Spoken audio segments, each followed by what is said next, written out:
Hello, St. Thomas Academy, and welcome to the Cadet Football Show. I'm your host, Mike Maxwell, and to my left, as always, is our head football coach, Dan O'Brien.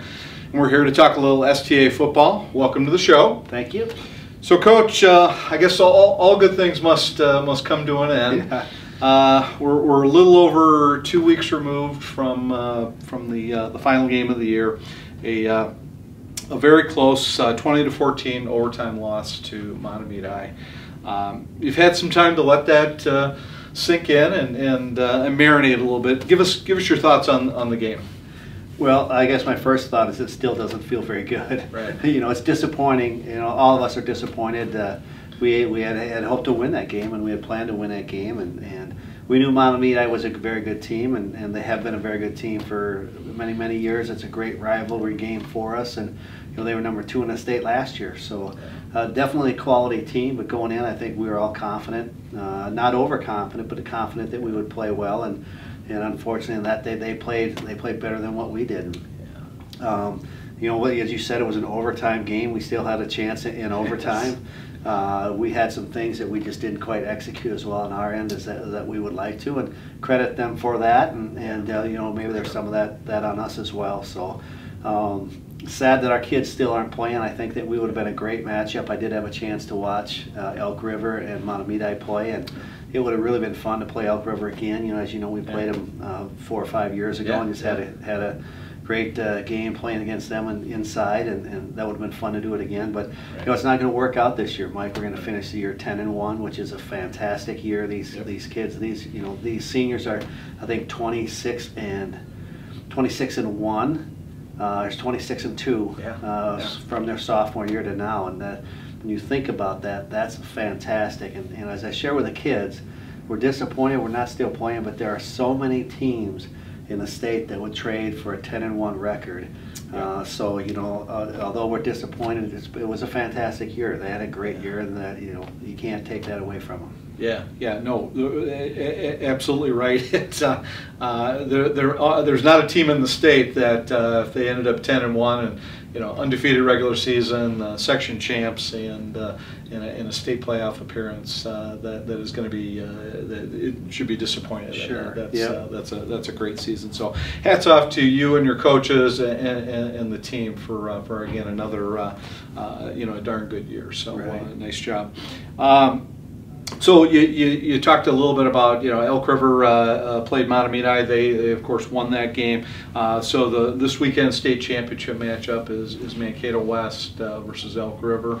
Are you going to get a chance to watch or go down there and participate at all, or are you going to let that one go? You know what? I'm going to go down Friday night. I'm going to watch the 6A game, but I'm still. I'll probably watch it online, and I'll end up being too curious about it. Right. But I am going to sit Saturdays afternoons, 5A championship out. But I'm going to go down Friday, enjoy some football, and that. But yeah, I'm probably going to miss that game on Saturday. All right. And just out of curiosity, who do you think might win that game? You know, I think that Mankato West will struggle with Elk River's running game. Okay. And I do, after watching Elk River, I think their defense is better than what it has been in previous years.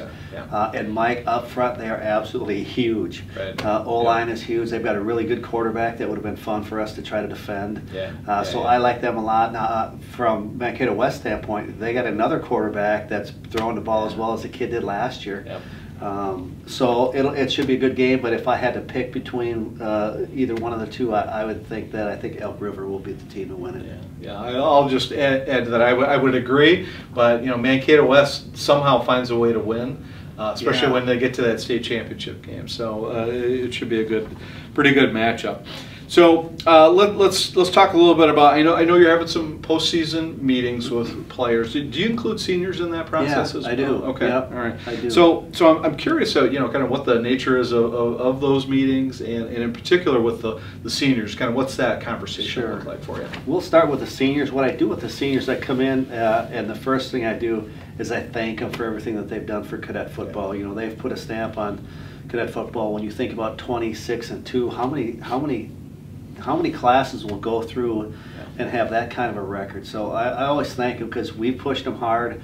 We ask for a lot in the summertime. We ask for a lot during the season, and It's not easy. So I thank them for what they've done and for teaching the younger guys how to do things. Then the second thing that I do is I'll ask them for things that they can suggest to me that we can make our program better.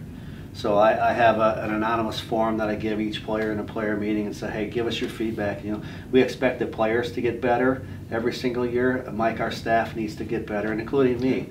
We need to get better every single year too. So I'll give those kids an opportunity to provide feedback and the things that they liked, things they didn't like, a position coach evaluation, a head coach evaluation, and then it finishes with an opportunity to tell me who they think our top 2 returning leaders are in the program. So I ask for their input as we start to take a look at from a captain standpoint for the upcoming year, and I share with them what I'm looking for, and what I'm looking for in that is I'm looking for a kid that gets good grades, makes good decisions and acts right in hallways, who does her workouts, who doesn't skip workouts, who works incredibly hard at practice, and who makes great decisions away from school. Those are kind of the 5 things that we look for, and I share that with the kids and give them an opportunity to provide me feedback with that. And then I'll finish the seniors. The third thing I'll do, Mike, is I'll talk to them about what their plans are for next year. Most of our kids won't play college football, but if I can help with a letter, or if I can do something to help their enrollment process at college, I certainly will do that. And then the handful of guys that we do have that will go on and play college football, of course, that's a whole other conversation that I'll invite parents in on that as well. Got it. But that's how it works with the seniors. Okay. All right. And then what about the lower level? What are you looking for as you move forward with those guys? Great question. What I do with those guys, I weigh them. I do height and weight, and then we talk about the goals. We talk about what a good goal weight for them for next year. We talk about a team goal. What do you think our team can do? What's a personal goal? Ask them at that point, can they commit to their off-season workouts? Whether it's 2 workouts a week if you're in a sport, at 3 workouts a week if you're not. We'll talk about the summer program and their commitment to that. And then we'll talk about, I'll ask them for a couple of things that they do well. I'll ask for a couple of things that they need to improve on, and then I'll chime in, with some of my opinions on what they do well and things that they need to improve on. And then we finish that with those guys, Mike, that they'll get that same evaluation form to help provide feedback for myself and the staff to make sure that we're improving just as the kids are improving as well. Good. That's a cool process. Yeah, I like that. So let's switch gears just a little bit. Let's talk about. I want to get your sense of what the health of high school football is in Minnesota. We're blessed with great numbers, great kids, and of course some success that follows that as well. A lot of schools are struggling, with numbers, and you're seeing it. We're impacted because at our lower levels, sophomore and freshman team, we're sometimes not able to get games because of that. Do you feel like football is on the decline a little bit, or is it just a little bit in kind of a weird transition period? That's a great question, because when I go to football clinics and my work that I do with the Minnesota Football Coaches Association, of course that's a topic we talk about all the time. And safety and numbers, those are the 2 things that that gets looked at right away. And I would tell you the information that I'm getting back is that there was a dip a couple of years ago that has stabilized, and now it's starting to go back up. I think when you take a look at the teams that have trouble filling rosters, and for us, it's the sophomore games where we have problems. Our varsity, of course, gets games. We get the junior varsity games that we want. We get the 9th grade games that we want. But as you said, we're blessed with numbers, so we have, we can run a full sophomore squad. But there's only a few schools that have the numbers to do that. So I think what we're seeing participation in all sports. Unfortunately, we're getting too much individualization. We get too many kids that are just playing one sport and specializing. I think that hurts us. And here at St. Thomas, we're fortunate. We do have coaches that support multi-sport athletes, and we're a small enough school that we need to do that in order to fill these squads out. We don't get all of them. We'd like to get more of them, but our coaches do support it, so that piece is great. But I think football's in a good spot. I think it's being coached better than it has been ever before, and I think our equipment is safer now than it's ever been in the history of the game. We have helmets that are coming out now that are helping with the concussion piece. The game is officiated better now than it's ever been in terms of safety, and our teaching techniques are changing to make the game safer too. And I think we're seeing that at the lower levels, and I think we'll be okay to come back. Yeah, I would agree with all of that, and I like to hear that the numbers are back. Yeah, they're on the, starting to come back up. Yeah. So that's good news. Let's in that vein, let's talk a little bit about next year for you guys. This year's team was obviously very seasoned. You have 30 plus seniors on the squad. Do you consider next year a rebuilding year, or give us your thoughts on that? Well, that's a great question. I think it depends on what side of the ball that you look at, and hopefully we have good enough kids in the program that we don't have to say, hey, we got to rebuild this whole thing. Right. Although it's not at a reload, it's certainly there's going to be some building process in there, particularly on defense. Yeah. On defense, I think we lose 10 of 11 or 9 of 11. We lose a bunch of great players, a bunch of great seniors, so that's going to be a challenge for sure. Yep. The flip side of that, and I've never had a year like this before, on offense we returned 9 or 10 of 11. Right. So yeah. we returned 4 of the 5 offensive linemen, and our backfield, of course, is all back with the exception of Love. But Savion is back, and then our 2 starting receivers are back as well too. So we may be hopefully. It's a little unusual to have your offense coming we back. could have 45, 44 games next year. I don't know this for scoring, but right. It'll be fun either way, and we'll keep working, and we usually seem to figure out a way. John Springer, of course, is a fantastic defensive coordinator, and the rest of our defensive staff. We'll figure out a way to slow people down, maybe not quite to the way that we have these first few years where we've given up 8 points a game or less. But we'll always be a school that focuses on defense first, and so hopefully we'll be able to string something together, and we'll expect our offense to be really good. Right. Lots of opportunity next year on the defensive side of the ball. If I were in the program, that would be where I would want to play. There might be some kids thinking about switching. I know in my own experience, I saw the writing on the wall for being a running back. I made the switch to defense as a junior. So opportunity for sure. That's awesome. So another thing that's kind of happening this coming year, the high school league will be redistricting which means a whole new schedule. Do you have any sense of what that looks like at this stage, and any chance of us getting a little stronger schedule next year? Yeah, well, I think yes. You're the 197th person that has asked me can we beef our schedule up a little bit? Right. And we can request it, Mike, but the state high school league is the one that gives us our schedule. We don't get to pick our games. We requested when Cretan came down, we requested to have the opportunity to renew that rivalry, and they were good with that. I'll get with Reed Horning, our athletic director, and we've talked a little bit about it already.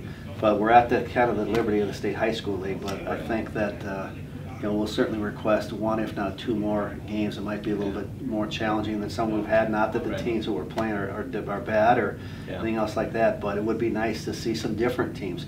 If you think about it, Mike, we've played Apple Valley, 2 Rivers, and Hastings. In my 5 years that we've been here, we've probably played each of them at least 8 times. Between the regular season and playoffs. Yeah, and you go back the previous 4 or 5, 6, 10 years maybe. Yeah, and for with sure. the exception of Apple Valley, we definitely have played 2 Rivers and Hastings nearly every year. So, if not twice a year. So it would be nice to get a little more variety. Yeah, so that's what we're hoping, and for the state high school league, the reason that is it's travel time. They want to try to reduce travel time for people, but. I would love to go west and play at Chanhassen or Chaska, or if we're going to go south, Rochester Mayo was 7-1. Owatonna, of course, we've had a little deal with Owatonna a couple of years. That was fun and challenging games to play a school like that. I mean, they're an hour down the road. If we get caught in traffic, we're an hour. We can be an hour trying to get up to Coon Rapids. Right. A couple of years ago, I'm like, oh, geez, we're not going to make the kickoff. Right. That would be nice. I agree with you, and with the redistricting, it'll be interesting to see how things come out. Another thing that is very intriguing, Mike, I don't know if it will happen or not, but the rumor is that the Tino Grace will come down from 6A to 5A, and I think so. That would be interesting to have another Catholic school rival on our our schedule as well. So I like that. Yeah. I like that. Yeah. Good. Well, I you know, again, I'm like I said, like you said, I'm not the first one to ask you about it. I need to get that off my chest, if nothing else. So let's talk about you know, what you know, obviously you'll ramp things up back in August next year. What happens between now and next August when you open camp? Great question. Well, what we do is we'll usually give the kids 2 to 3 weeks off just to let their bodies heal up. Many of them, of course, are in a second sport right now, in a winter sport, so those kids are up and running, and they're already participating and playing games, and so they're already started their workouts already. Those that took that extra week, they'll be back in the weight room next week, and we'll get those kids. In the off-season kids that are not in a winter sport or a spring sport, those guys will lift 3 days a week. As I said a little bit earlier, so Coach Rosga will get those guys going. After the first of the year, then we'll start doing some footwork as well. So along with the morning workouts or afternoon workouts, there will be about a 10-minute footwork period that we'll do to work on our feet. And then we'll roll that into through the rest of the year, and the year goes by real fast, it seems. And then we get into our summer stuff, and the summer stuff is that's a lot of fun. It's great. Our kids, you know, there isn't any kind of school or anything else like that, so we get them 3 days a week, Monday, Wednesday, Friday, for an hour and a half, and we spend 45 minutes in the weight room and 45 minutes on the field, conditioning and footwork and speed work and agility work. And then we get 11 practices throughout the course of the summer, and so we'll usually do those practices on Tuesdays and Thursdays and do those until we run out, and then we take a week off at around the 4th of July, and we take 2 weeks off the beginning of August of all football related activities, and of course August 15th or 16th, whatever that first day is. Ready to roll. Comes pretty fast, yeah. All right, good. Thanks for that recap. Well, Coach, it's been a ton of fun putting this show together with you. I've enjoyed it. Hope you have too. Sure. And look forward to doing it again next year. Maybe we'll throw in a few more wrinkles as we roll on. So I appreciate it. Thanks for your time. And to our viewers out there, we appreciate you tuning in each week. Thanks for the nice comments that we get from time to time. And we appreciate you watching. We'll see you again next year. And go Cadets.